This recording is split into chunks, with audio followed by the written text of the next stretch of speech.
주중에 하루의 평균 공부량은 몇 시간인가? 그 시간에는요, 학교 수업, 학원 수업, 과외 아니면은 저기 인강 그런 거 다 빼고 나 혼자 스스로 공부하는 시간. 나는 지금 몇 시간 공부하는지 됐어요? 머릿속에 있어요? 이 친구들 한번 볼게요. 4시간에서 5시간이 28.5%로 제일 많습니다. 그런데 5시간 이상 공부하는 친구들도 그 정도 많아요. 그렇죠? 네. 나는 진짜 열심히 해봤자 한 2시간밖에 안 되는데 그러면 한 14.2%. 일단 절대적으로 공부하는 양에서 밀리면 안 돼요. 그렇죠? 선생님이 미리 말씀드리지만 이 친구들이 뭐 스탠다드가 아니란 얘기예요. 이 친구는 그냥 이렇게 공부한다는 걸 보여주는 거고, 제가 여러분한테 원하는 것은 그러니까 나는 내가 지금 좀 절대적인 양이 부족하구나 라는 생각을 가지면 이 정도까지는 내가 공부를 해야 되겠다라는 기준을 잡으시라는 거예요. 그래야 확신이 생긴다고요. 알았죠? 일단 제가 108명한테 물어봤습니다. 이 3학년들. 그래서 첫 번째 퀘스천이 요거였고요. 그러면 주말에 학원 다닌다고 바쁜 친구들 스케줄 조정하셔야 됩니다. 혼자 공부하는 시간, 주말에 몇 시간 정도 공부를 하고 있느냐 계산됐어요? 자, 이 친구들 한번 보겠습니다. 5시간에서 7시간이 제일 많네요. 한 30% 정도 돼요. 그러니까 토요일 하루예요. 토요일, 일요일 다 섞어서가 아니에요. 에? 다 합쳐서가 아니야. 그래서 5시간에서 7시간 정도. 7시간에서 9시간도 20%가 넘어요. 위에 가보세요. 9시간 이상도 10%가 넘습니다. 10명 중에 1명은 10시간 공부하는 거예요. 얘네들이 무슨 기계나 그런 게 아니에요. 그렇죠? 공부하는 머신이나 그런 게 아닙니다. 다 학생이에요. 3시간 이하 만약에 내가 지금 저기에 속한다면 스케줄 조정하셔야죠. 어떻게 해서든 주말에 주중에 했던 거 다시 한번 복습하는 시간, 그죠? 그리고 주중에 공부했을 때 만약에 못했던 거, 그래서 백업 해야 되는 시간 주말에 많이 활용하셔야 됩니다. 다음 퀘스천 한번 볼까요? 그래요. 이거 계획표를 짜서 공부를 해야 된다라는 것이 모든 선생님들이 다 그렇게 얘기하시잖아요. 아까 그랬어요. 남들만큼만 하면 항상 그 자리일 수밖에 없어요. 그렇죠? 그럼 남들보다 잘하려면, 남들보다 더 많이 하려면 어떻게 하라고요? 낭비되는 시간을 줄여야 되죠. 낭비되는 시간을 줄려면 계획표가 필요합니다. 내가 몇 시에 어디에서 어떤 것을 하고 있든지 간에 나의 모든 공부는 내가 미리 세워놓은 스케줄에 의해서 100% 실천이 돼야 됩니다. 그렇게 하루하루 꾸준히 열심히 했을 때 이런 생각이 들 수 있겠죠. 잠자리에 들면서 오늘만 같아라. 남아있는 수능까지 오늘만 같아라 라는 생각이 드는 날이 하나씩 둘씩 많아지면 자신감이 많이 늘어날 겁니다. 그런데 오늘은 제끼자. 오늘은 패스. 난 내일부터 진짜 열심히 해야지. 막 그러면서 내일부터 열심히 해야지. 이런 생각조차 허락하시면 안 됩니다. 자, 그러면 나는 계획표를 세워서 공부한다. 난 계획표를 세워서 공부한다. 손 들어보세요. 난 매일 계획표를 세워서 공부한다. 내리지 마. 자, 볼게요. 매일 세운다가 70%에 육박합니다. 계획을 세우는 거는 좋죠. 일단 계획을 세워야 내가 거기에 맞춰서 실천을 하는데 계획을 언제 세우느냐 이게 또 중요할 수 있어요. 계획을 언제 세우는 게 좋을까요? 아침에 아니면 전날 밤에? 전날 밤에 세우십시오. 분명 더 좋습니다. 한 평균 20분 정도에서 30분 정도 더 세이브 됩니다. 아침에 아이들이 와서 그날 스케줄을 공부하기 전에 미리 내가 오늘 뭐부터 공부해야 될지, 그리고 아침에 내가 학교 와서 바로 시작해야 되는 공부가 미리 정해 있는 친구들은 그냥 학교 오자마자 책가방 딱 열고 그것부터 들어갑니다. 열심히 해요. 집중력이 높을 수밖에 없어요. 자, 그러면 중요한 건 이거잖아. 계획을 세운다면 실천 정도는 자 퍼센티지인데 나를 한번 돌이켜 보세요. 나는 몇 퍼센트 정도 실천하고 있을까? 70에서 90% 이상이 거의 한 50% 육박을 하고요. 90% 이상 실천하고 있다는 친구들도 한 20% 정도 됩니다. 그렇죠? 나는 지금 어디에 있는지 한번 살펴보십시오. 자, 중요한 겁니다. 예습, 복습.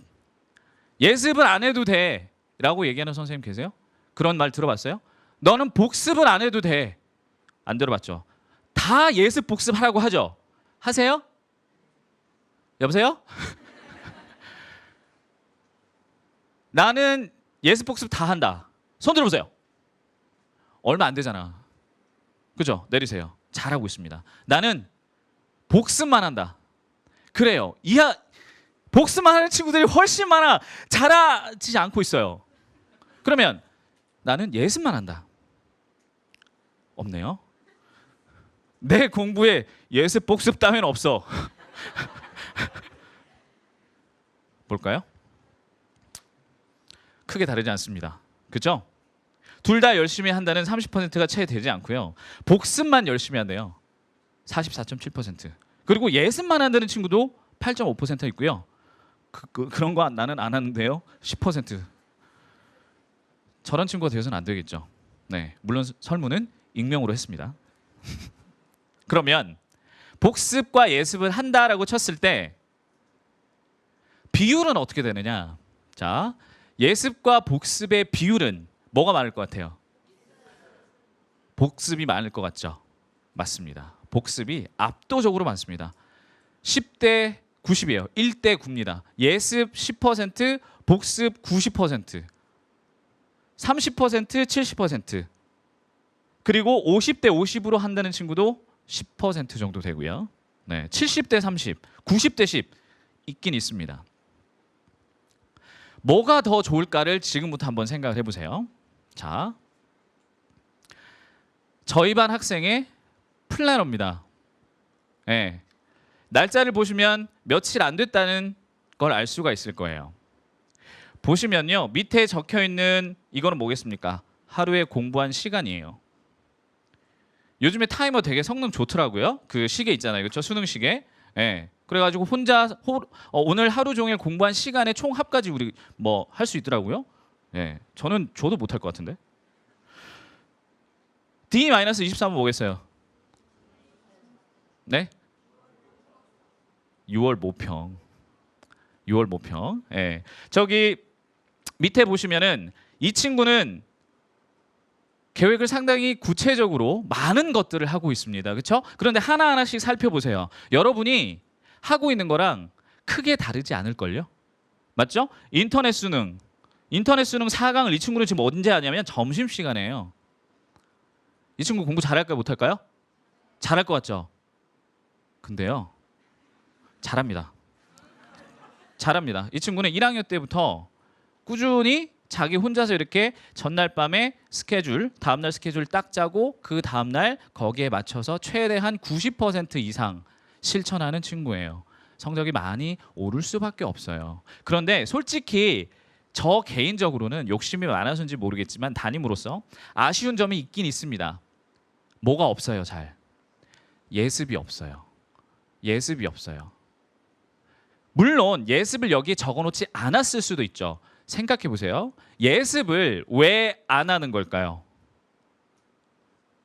예습은 추가적으로 시간을 내서 추가적으로 할애를 해서 해야 되는 것으로 알고 있어요. 많은 친구들이. 예습은 원래 안 해도 되는 거잖아. 근데 덤으로 할 수 있는 거잖아 라고 생각하는 거죠. 그 사고 방식부터 바꿔야 돼요. 이제는 예습은 엑스트라로 내가 하는 게 아니라, 할 수 있는 게 아니라 반드시 해야만 하는 거예요. 예습이 되지 않으면 수업이 어렵잖아요. 알아듣기가 힘들잖아요. 선생님이 말합니다. A는 B라고. 근데 나는 그게 일을 못했어. 그리고 내 손은 A는 B라고 적고 있어요. 맞죠? 그러면서 생각을 하죠. 이거 이따가 복습해야지. 그런데 그 복습해야지라고 했던 그 포인트들이 한두 개가 아니야. 너무 많아. 그래서 나중에 복습하려고 하니까 복습이 너무 힘들어. 처음부터 끝까지 쫙 해야 되는 거예요. 지칩니다. 힘들어요. 끝나고 나면 피곤합니다. 다른 공부하기 힘들죠. 예? 왜 그렇게 힘들게 공부해?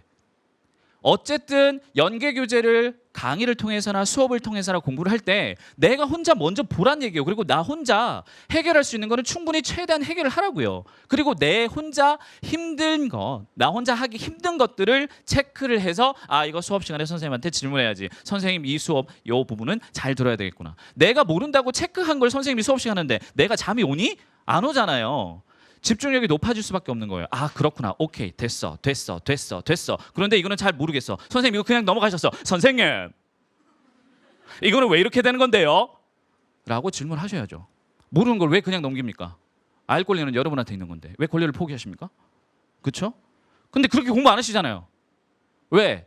내가 이거 물어보면 저것도 모른다고 막 핀자 주지 않을까? 뭐 이런 부담감 때문에 그렇잖아요. 모르는 걸 모른다고 하는 거는 솔직한 거예요. 그걸 알아야죠. 그래서 예습은 반드시 해야 되는 것이고 내가 모르는 것을 체크를 하고 선생님하고 수업하면서 오케이 많은 것들을 해결하고 그리고 나서 이제 복습은 뭐만 하면 되는 거야. 아직도 내가 모르는 거, 즉 처음에 몰랐던 거를 표시한 것들을 제로로 만들어주면 되는 거예요. 예습이 어느 정도 내 힘으로 해결할 수 있다면 수학은 잘 모르겠어요. 저는 수학 상당히 힘들어하는 문과생이었으니까요. 그런데 국어나 영어는 할 수 있잖아요. 사탐 할 수 있잖아요. 이해되지 않는 것들 체크하시고 그런 다음에 나 혼자 할 수 있는 거를 최대한 한 다음에 이제 뭐예요? 선생님 수업 듣고 오케이 됐어. 복습이 얼마나 편해지겠습니까? 예습 안 했을 때 수업 힘들게 듣고 힘들게 복습 1시간 하는 거하고 예습 한 30분 40분 정도 내가 해결할 거 다 해결하고 모르는 것만 선생님 집중해서 듣고 그런 다음에 그런 것들 내 머릿속에 다시 한번 집어넣으면 복습은 쉽습니다. 그리고 내가 이제 여기에서는 모르는 게 없다라는 생각이 들게 되는 거예요. 그렇게 공부하면 좋지 않아요? 그렇게 공부하면 들이는 시간은 똑같은데 차이점은 분명히 있겠죠. 힘들게 공부하지 말아요. 안 그래도 힘들어 죽겠는데 예? 조금 쉽게 갑시다. 뭐 합시다? 예습합시다. 예습합시다.